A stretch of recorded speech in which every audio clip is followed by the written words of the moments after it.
Hello दोस्तों, स्वागत है एक बार फिर से नए वीडियो में anatomy and physiology of brain part 2 में। दोस्तों तो पिछले वीडियो में हमने ब्रेन के बारे में पढ़ा था, ब्रेन के फंक्शन के बारे में पढ़ा था और ब्रेन के जो 3 पार्ट्स थे उनके बारे में पढ़ा था दोस्तों।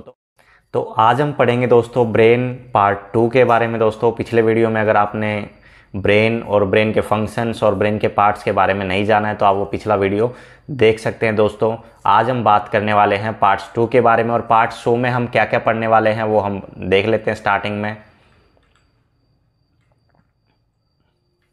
पार्ट 2 में हम पढ़ेंगे दोस्तों लॉब्स के बारे में, मैटर एंड सीएसएफ के बारे में, सेंसरी सिस्टम के बारे में, ग्लैंड्स के बारे में और कंडीशंस एंड डिसऑर्डर्स के बारे में हम पढ़ेंगे पार्ट 2 के अंदर। ठीक है दोस्तों, तो स्टार्ट करते हैं। सबसे पहले हम पढ़ते हैं लॉब्स के बारे में। दोस्तों हम सब जानते हैं कि जो लॉब्स हैं हमारे ब्रेन के अंदर वो 6 लॉब्स होते हैं टोटल। एक एक करके हम पढ़ेंगे। Each side of your brain has different lobes. अलग अलग लॉब्स से मिलके आपका जो ब्रेन का स्ट्रक्चर है पूरा वो बना हुआ है। While all the lobes work together to ensure normal functioning, each lobe plays an important role in some specific brain and body functions. सभी रोल का एक अपना रोल है और सभी लॉब्स मिलके एक पूरे स्ट्रक्चर का निर्माण करते हैं दोस्तों। नेक्स्ट देखते हैं। तो सबसे पहला जो लोब आता है दोस्तों वो आता है फ्रंटल लोब। फ्रंटल लोब का क्या काम है दोस्तों? फ्रंटल लोब सबसे पहले हम देखते हैं कि कहाँ पे होता है। दोस्तों ये अगर आप ग्रीन पार्ट देख रहे हैं, इसमें जो ग्रीन पार्ट है वो हमारा है दोस्तों फ्रंटल लोब। जो ग्रीन पार्ट है पूरा ये जो है आगे का हिस्सा है और इसको बोला जाता है दोस्तों फ्रंट लोब। ठीक है, अब इसका काम क्या है? फ्रंट लोब क्या होता है, कहाँ पे लोकेटेड होता है? Frontal lobes are in the front part of your brain. Front part में होते हैं आपके ब्रेन में, right behind your forehead. This is the largest lobe and it controls voluntary movement, speech and intellectual. जो आपके frontal lobes होते हैं वो बिल्कुल फ्रंट में होता है आपके और just right behind the forehead. Forehead के जस्ट पीछे की तरफ जो होता है वो होता है दोस्तों। This is largest lobe. ये सभी लोब्स में सबसे बड़ा लोब्स है जो कि फ्रंटल फोरहेड के बिल्कुल जस्ट पीछे होता है और वॉलेंट्री मूवमेंट्स को कंट्रोल करता है, स्पीच एंड इंटेलेक्चुअल को। जो वॉलेंट्री मूवमेंट्स होती है जो हमारे हाथ में होती हैं उन मूवमेंट्स को कंट्रोल कौन करता है दोस्तों? फ्रंटल लोब्स कंट्रोल करता है। जैसे हमें हाथ ऊपर करना है या नीचे करना है, बोलना है कि नहीं बोलना है, जो हमारी स्पीच है उसको कंट्रोल करता है, हमें आंखें बंद रखनी है कि खुली रखनी है, इन सब की जो कि वॉलेंट्री मूवमेंट्स है जो हमारे हाथ में होती है हम उनको कर सकते हैं। उन सब का कंट्रोल किसके हाथ में दोस्तों? उन सब का कंट्रोल किसके हाथ में? फ्रंटल लॉब्स के हाथ में। फ्रंटल लॉब के वहाँ से कोऑर्डिनेट होती हैं दोस्तों। नेक्स्ट पॉइंट देखते हैं। The part of your frontal lobe that control movements are called the primary motor cortex और precentral gyrus.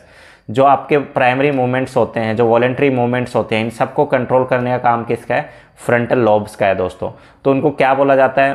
Primary motor cortex भी बोल देते हैं और प्री सेंट्रल गायरस भी बोल सकते हैं। दोनों भाषा में ही इसको बोला जा सकता है। तो इसका मेन फंक्शन यही कि जो आपके मूवमेंट्स हैं, इनवॉलेंट्री जो मूवमेंट्स हैं आपकी, उनको कंट्रोल करने का काम किसका है?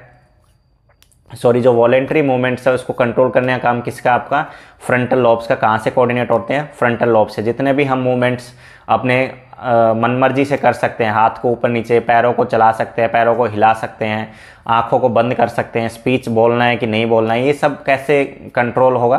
फ्रंटल लॉब से कंट्रोल होगा और ये वॉलेंट्री मूवमेंट्स में आते हैं। इनवॉलेंट्री मूवमेंट्स कौन सी होती है? जो हमारे हाथ में नहीं होती हैं, जैसे हार्ट बीट है हमारी, ब्रीदिंग है हमारा, ये सब क्या है? इनवॉलेंट्री मूवमेंट्स है जो हम खुद नहीं कर सकते, जो ऑटोमेटिक होती है।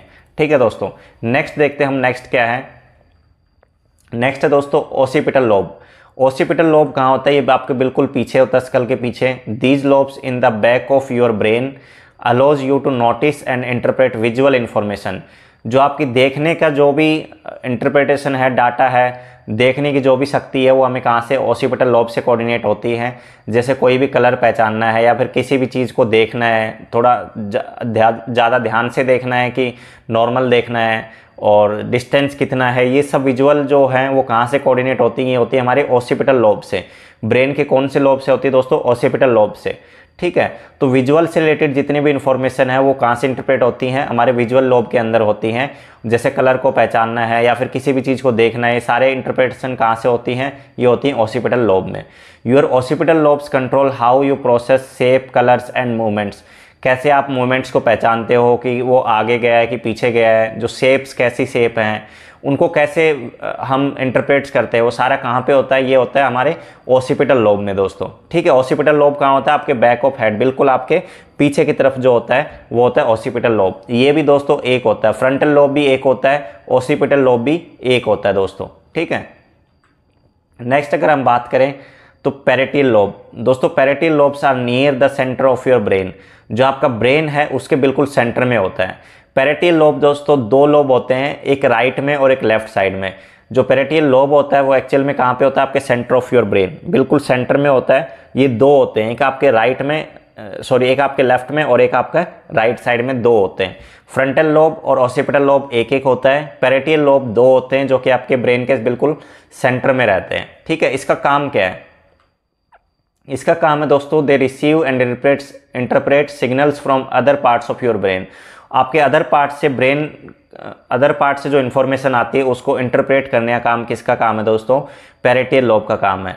This part of your brain integrates many sensory inputs so that you can understand your environments and the state of your body।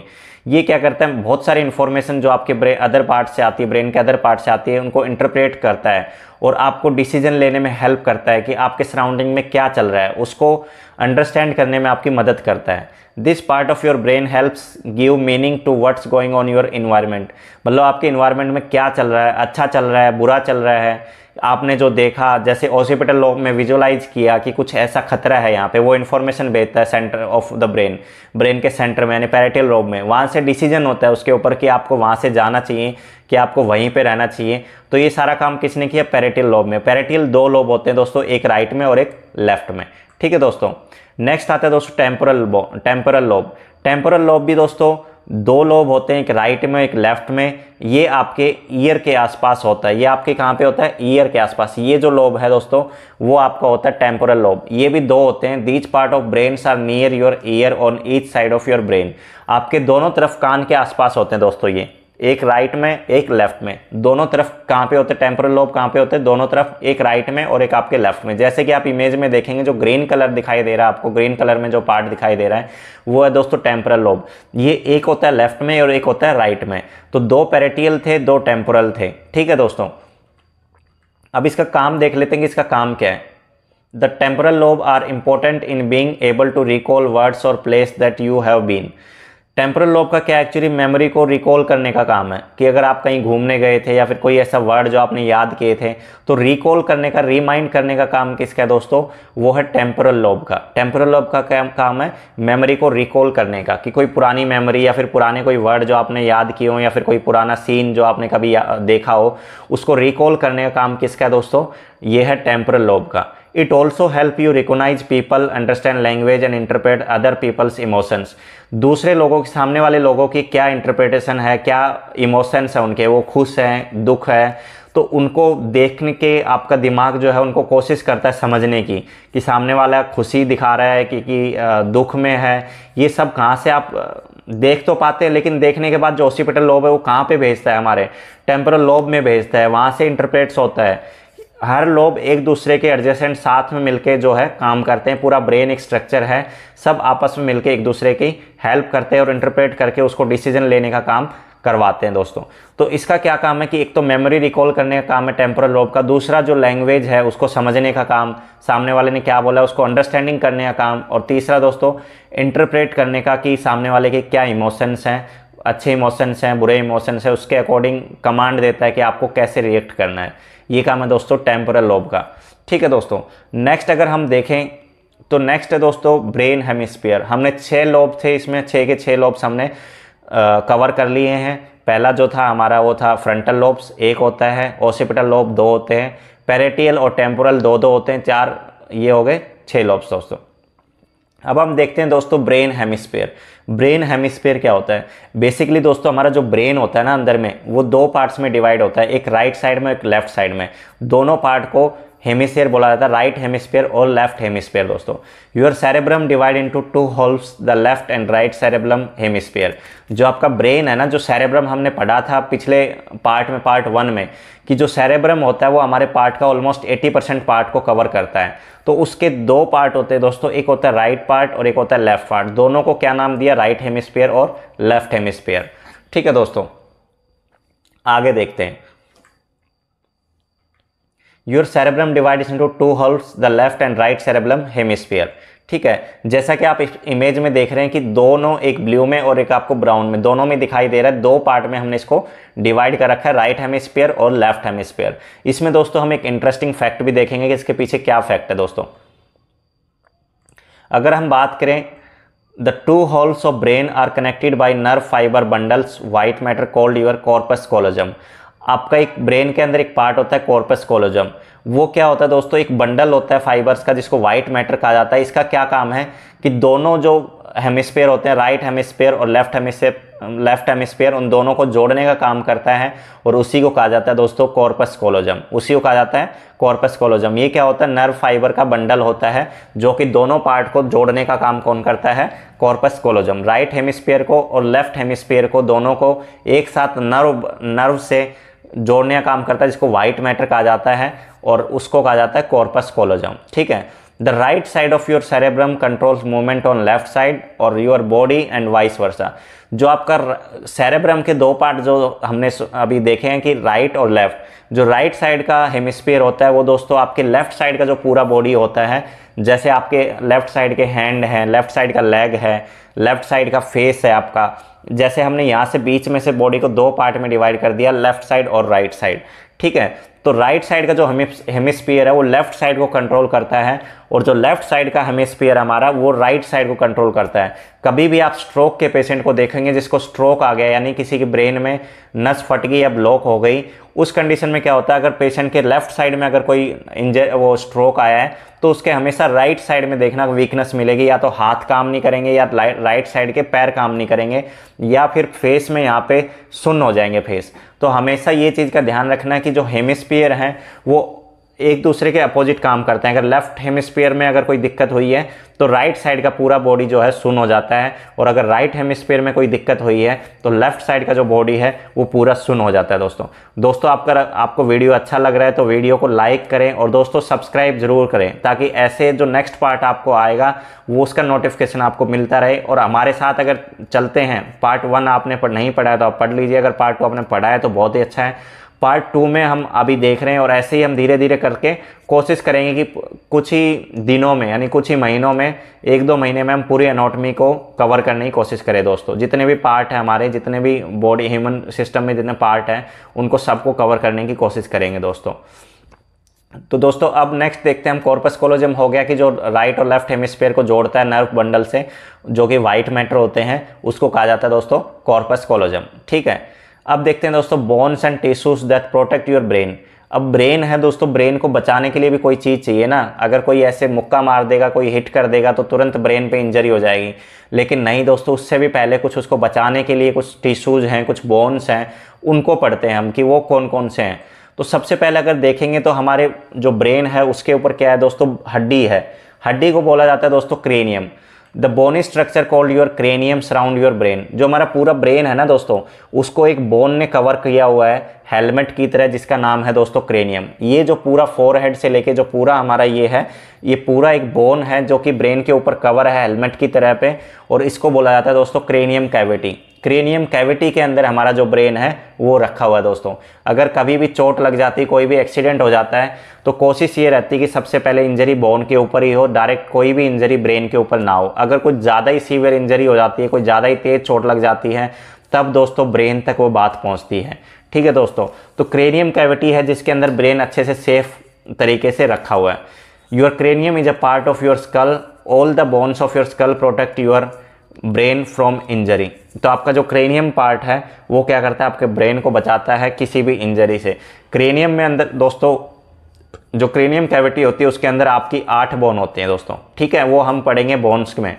ठीक है, जो क्रेनियम कैविटी है उसकी बोन कितनी होती है दोस्तों, 8 बोन होती है। तो क्रेनियल बोन कितनी होती है, 8 बोन होते हैं दोस्तों। ठीक है, बोन्स के बारे में हम बोन्स के उसमें वीडियो में पढ़ेंगे डिटेल से। Between your brain and skull you have 3 layer of tissues called the meninges. दोस्तों आपके ब्रेन के अंदर और आपके स्कल के अंदर जो आपका बोन है और ब्रेन है आपका, उसके बीच में दोस्तों एक लेयर होती है, 3 लेयर के टिश्यूज होते हैं जिसको बोला जाता है मेनिंजेस।